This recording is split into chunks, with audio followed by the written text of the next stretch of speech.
નમસ્કાર બેટા, good morning બેટા. હવે આજે નવું ચેપ્ટર ચાલુ કરીશું આપણે. ચેપ્ટર નંબર 12 ત્રિપરિમાણીય યામ ભૂમિતિ એટલે કે 3D. બરાબર છે.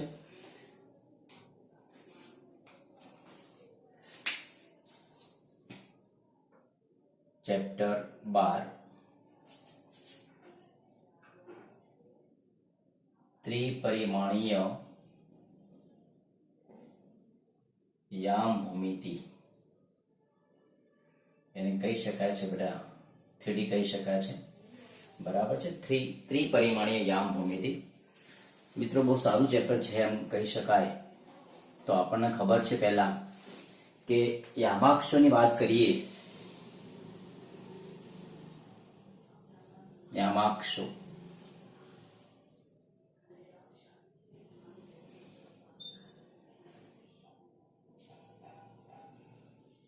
તો બેટા આ x અક્ષ છે, આ y અક્ષ છે, આ z અક્ષ છે.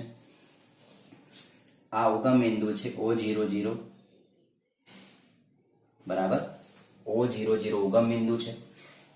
x અક્ષ પરનું કોઈક બિંદુ A હોય તો એના યામ થાય x00. y અક્ષ પરનું કોઈક બિંદુ B હોય તો એના યામ થાય 0y0. અને z અક્ષ પરનું બિંદુ C હોય તો એના એમ થાય 00z. બરાબર. x અક્ષ પરનું બિંદુ A x00, y અક્ષ પરનું બિંદુ B 0y0 અને z અક્ષ પરનું બિંદુ 00z. બરાબર. આ ધ્યાન રાખીશું આપણે યામાક્ષો થઈ જાય x અક્ષ, y અક્ષ અને આ z અક્ષ. હવે એની અંદર જોઈએ તો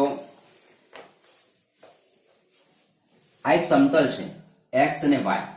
તો xy સમતલ. બરાબર. તમે સમજો કે x ને y જો સમતલ લઈએ તો xy સમતલ પરના કોઈ બિંદુના યામ તો એને કહેવાય xy0. ત્યારબાદ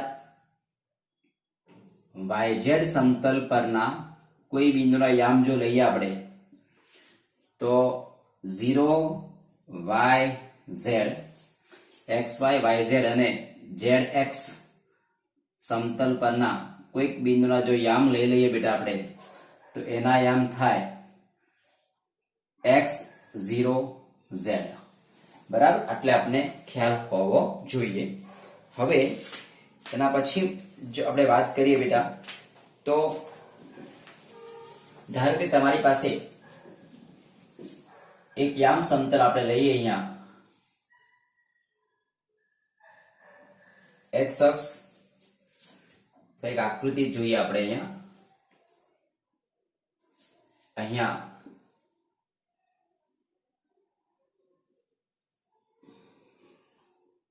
આકૃતિ વ્યવસ્થિત જોઈ લેજો બેટા.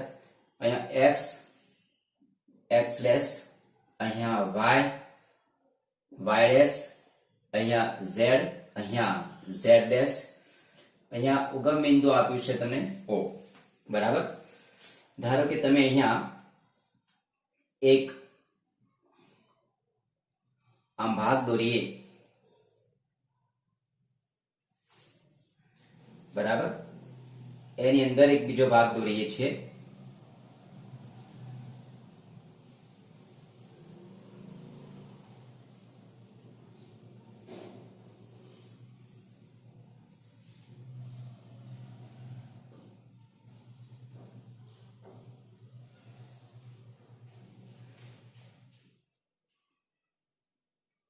એક અહીંયા ભાગ દોરીએ.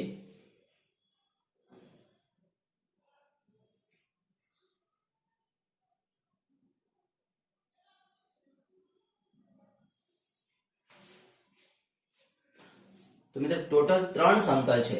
1 2 અને 3 સમતલ. તો આ 3 સમતલ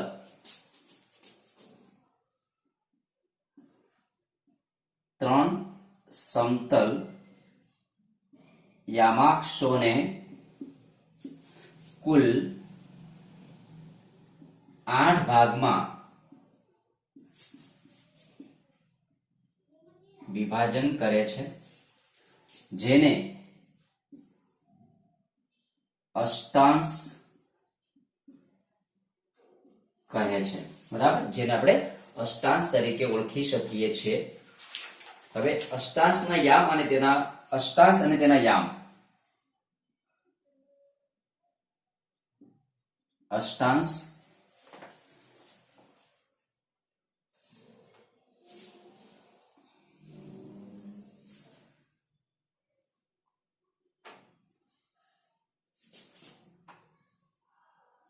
અને એના યામ.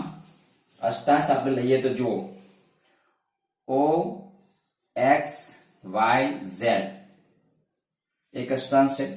પછી O X dash Y Z, ત્યારબાદ O X dash Y dash Z, ત્યારબાદ ઓ એક્સ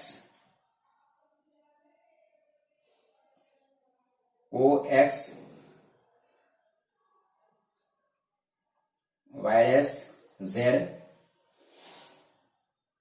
ત્યારબાદ O X Y Z dash, O X dash Y Z dash, O X dash Y dash Z dash અને O X Y dash Z dash. 1 2 3 4 5 6 7 ને 8, બરાબર છે. તો 8 અહીંયા 1, અહીંયા 2, અહીંયા 3, અહીંયા 4 5 6 7 અને ટોટલ 8, બરાબર. અહીંયા યામ કહીએ તો x y અને z.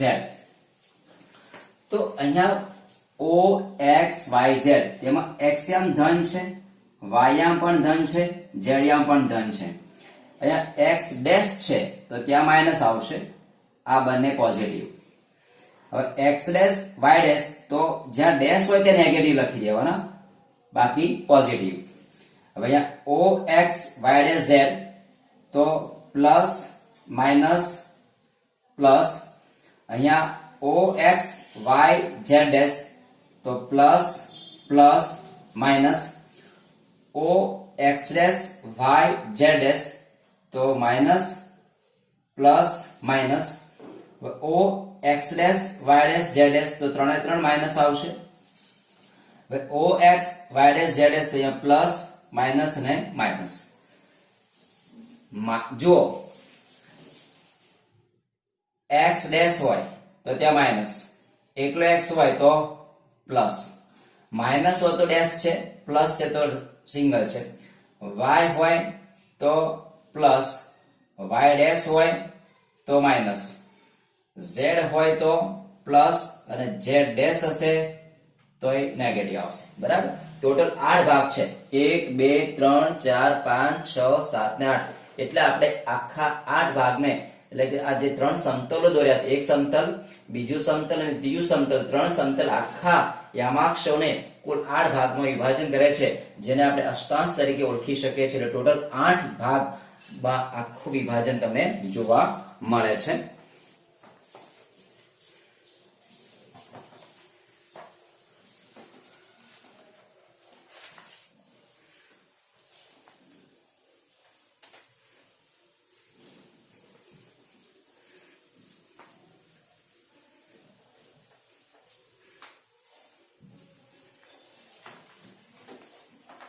ત્યારબાદ જુઓ બેટા, નવો મુદ્દો છે કે તમારો અંતરસૂત્ર.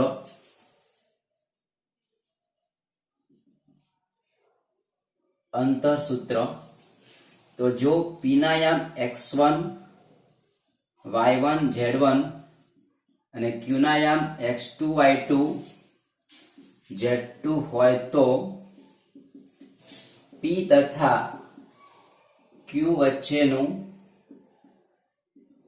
અંતર pq બરાબર વર્ગમૂળની અંદર x1 minus x2 square plus y1 minus y2 square plus z1 minus z2 square, બરાબર. અંતર સૂત્રમાં 3 યામ તમને અહીંયા આપેલા છે. તો આનો એક્ઝામ્પલ લઈએ કે ધારો કે તમારી પાસે p ના યામ 1 -2 3 અને q ના યામ 2 4 અને 5, તો pq બરાબર ખાલી જગ્યા, તો pq બરાબર અંડરરૂટ x1 માઇનસ x2, તો 1 માઇનસ 2 નો સ્ક્વેર પ્લસ -2 માઇનસ 4 નો સ્ક્વેર પ્લસ 3 માઇનસ 5 અને એનો સ્ક્વેર, તો વર્ગમૂળની અંદર 1 માઇનસ 2 એટલે માઇનસ 1 નો વર્ગ 1, માઇનસ 2 માઇનસ 4 માઇનસ 6 નો વર્ગ એટલે અહીંયા 36 અને માઇનસ 2 નો વર્ગ 4, અહીંયા 36 4 એટલે 41, કેટલા થશે વર્ગમૂળમાં 41. p અને q વચ્ચેનું અંતર તમને મળશે 41.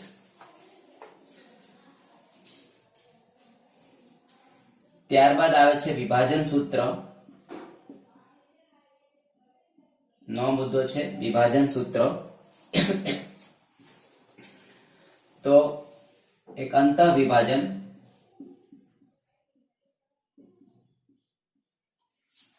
તો ધારો કે અહીંયા p ના યામ x1 y1 z1 અને q ના યામ x2 y2 z2, તો r એ રેખાખંડ PQ નું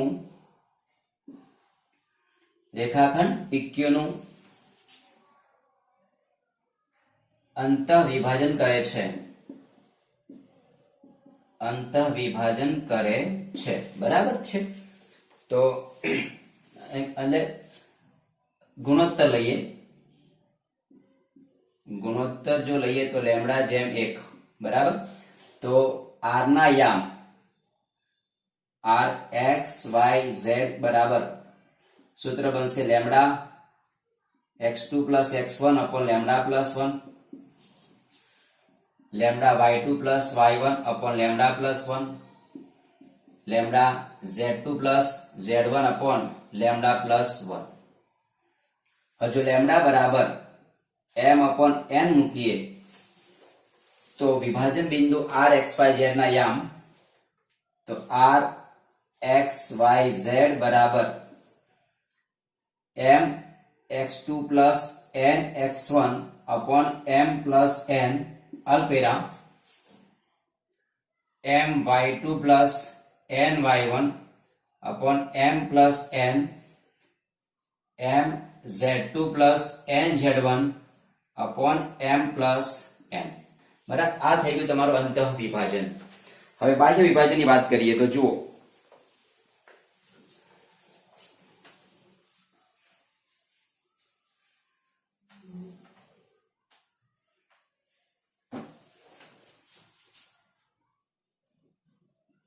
બાહ્ય વિભાજન, તો લેમડા તમારો નેગેટિવ આવશે, એમાં લેમડા શું આવશે ઋણ.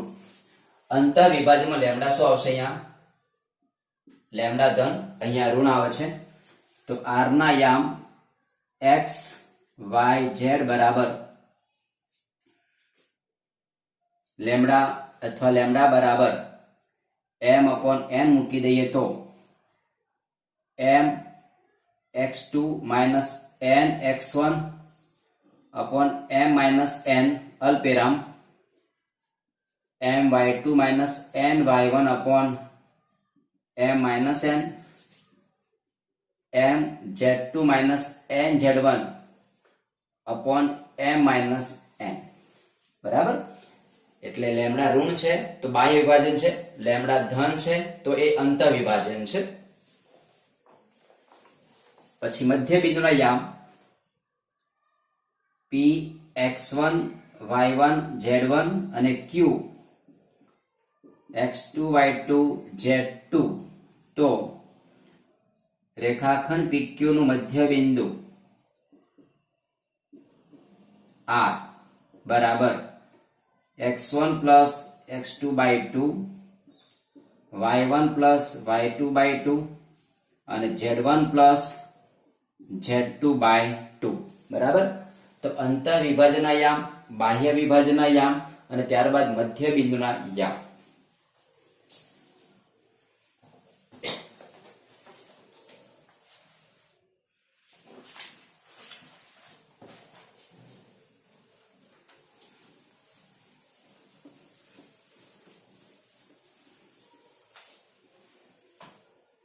ત્યારબાદ જુઓ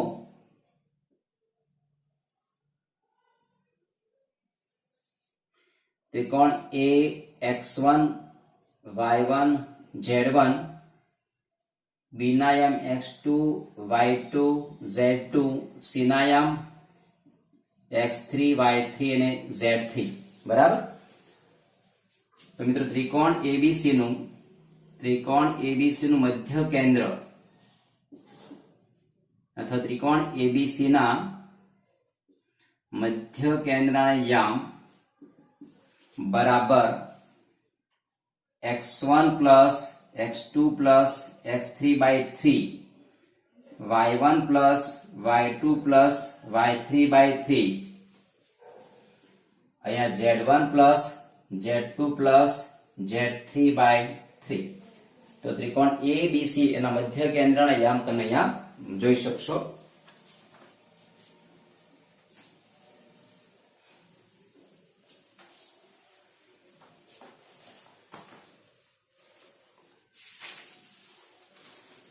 ત્યારબાદ જો 4 બિંદુ તમને આપેલા તો 4 બિંદુના યામ પણ તમે શોધી શકો છો બરાબર।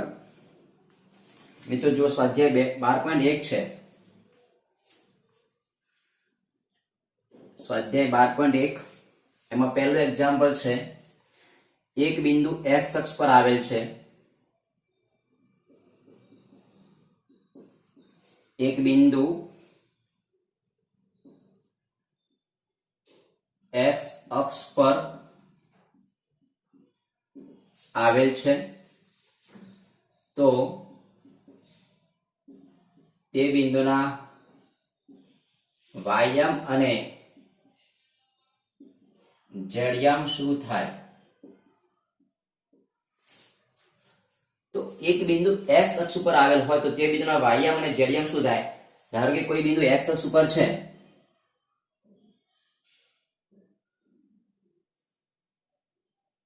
x y અને z, કોઈ બિંદુ A છે એ x અક્ષ ઉપર છે, તો એનો y યામ તમને મળશે y યામ બરાબર 0 અને z યામ પણ તમને શું મળશે? 0 મળશે। નંબર 2, એક બિંદુ xz સમતલમાં છે તો એનો y યામ શું થાય? એક બિંદુ xz સમતલમાં છે, એક બિંદુ xz સમતલમાં છે તો તેનો y યામ બરાબર ખાલી જગ્યા, તો એ પણ શું આવશે? 0 આવશે। ત્યારબાદ નંબર 3, નીચે આપેલા બિંદુઓના કયા અષ્ટાંશમાં છે તે જણાવો। નીચેના બિંદુઓ કયા અષ્ટાંશમાં છે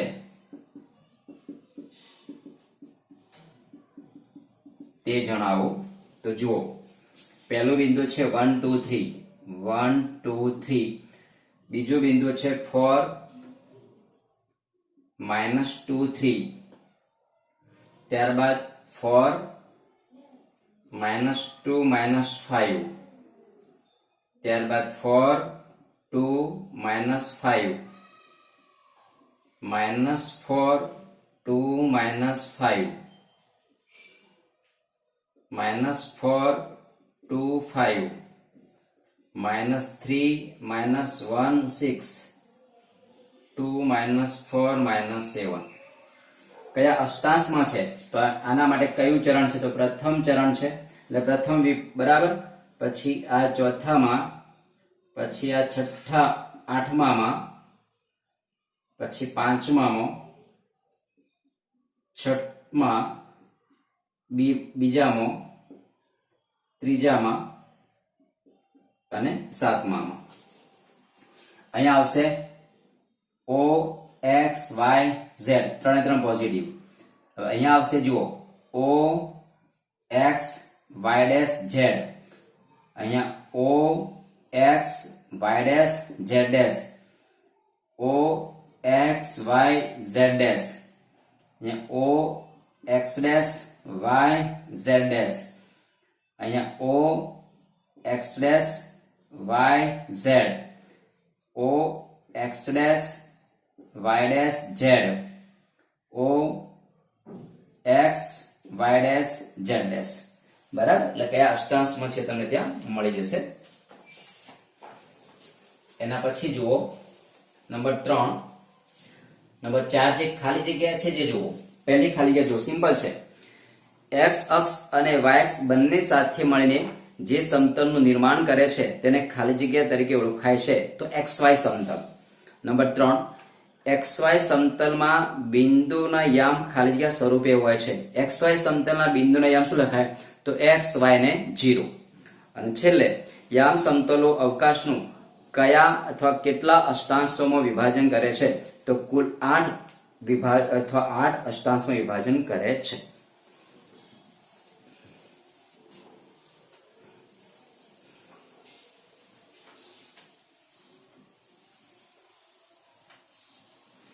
ચલો 12.2 સિમ્પલ છે બેટા એકદમ ચેપ્ટર.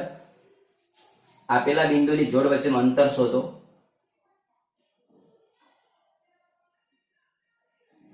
બિંદુઓ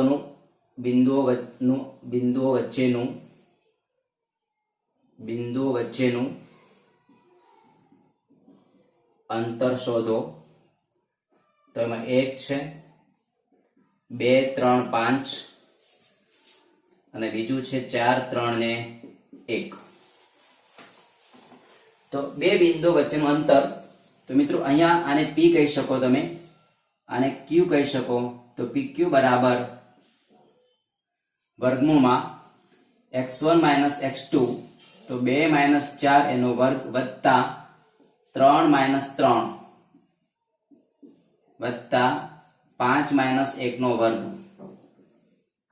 તો 2 માઇનસ એટલે માઇનસ 2 નો વર્ગ 4 વત્તા 0 વત્તા અહીંયા 16 ને 4 20 વર્ગમૂળમાં 20. તો મિત્રો અહીંયા P ને PQ બરાબર અહીંયા 2√5 થશે. કેટલા થશે 2√5. ત્યારબાદ નંબર 2 જે છે એ જુઓ કે -3 7 2 અને બીજું બિંદુ છે 4 1 બરાબર 2 4 -1. આ તમે જાતે ગણી શકશો. નંબર 3 -1 3 -4 1 -3 4 એ પણ જાતે ગણો. નંબર 4 2 -1 3 અને -2 1 અને 3 બરાબર. આ ત્રણે ત્રણ તમે જાતે હોમવર્કમાં સોલ્વ કરી શકશો. બહુ ઈઝી દાખલો છે. બે બિંદુ વચ્ચેનું અંતર બરાબર.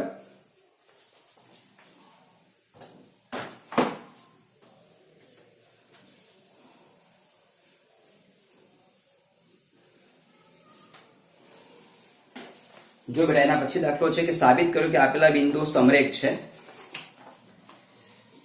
નંબર 2 સાબિત કરો કે -2 3 5 1 2 3 અને 7 0 -1 સમરેખ છે.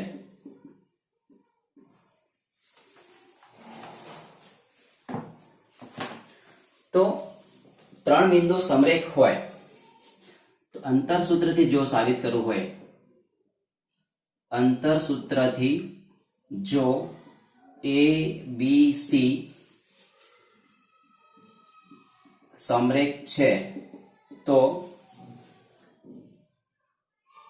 કોઈ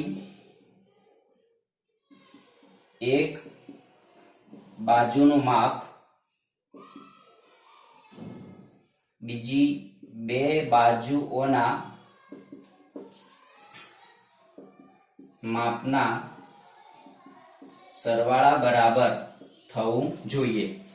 તો આપણે આને એ ધારી લઈએ કે ધારો કે a ના યામ છે -2, 3, 5, b ના યામ છે 1, 2, 3 અને c ના યામ છે 7, 0, -1.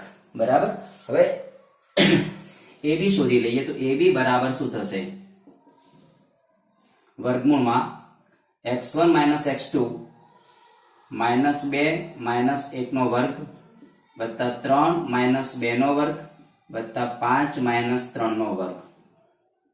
તો કેટલા બનશે? જુઓ, -2 - 1 - 3 નો વર્ગ 9 વત્તા 1 વત્તા 5 - 3 2 નો વર્ગ 4. એટલે કેટલા થઈ ગયા? વર્ગમૂળમાં 14 થાય. ab એવી રીતે bc શોધી નાખો અને એવી રીતે ac શોધી લઈએ. બરાબર. તો જુઓ, bc તમને મળે છે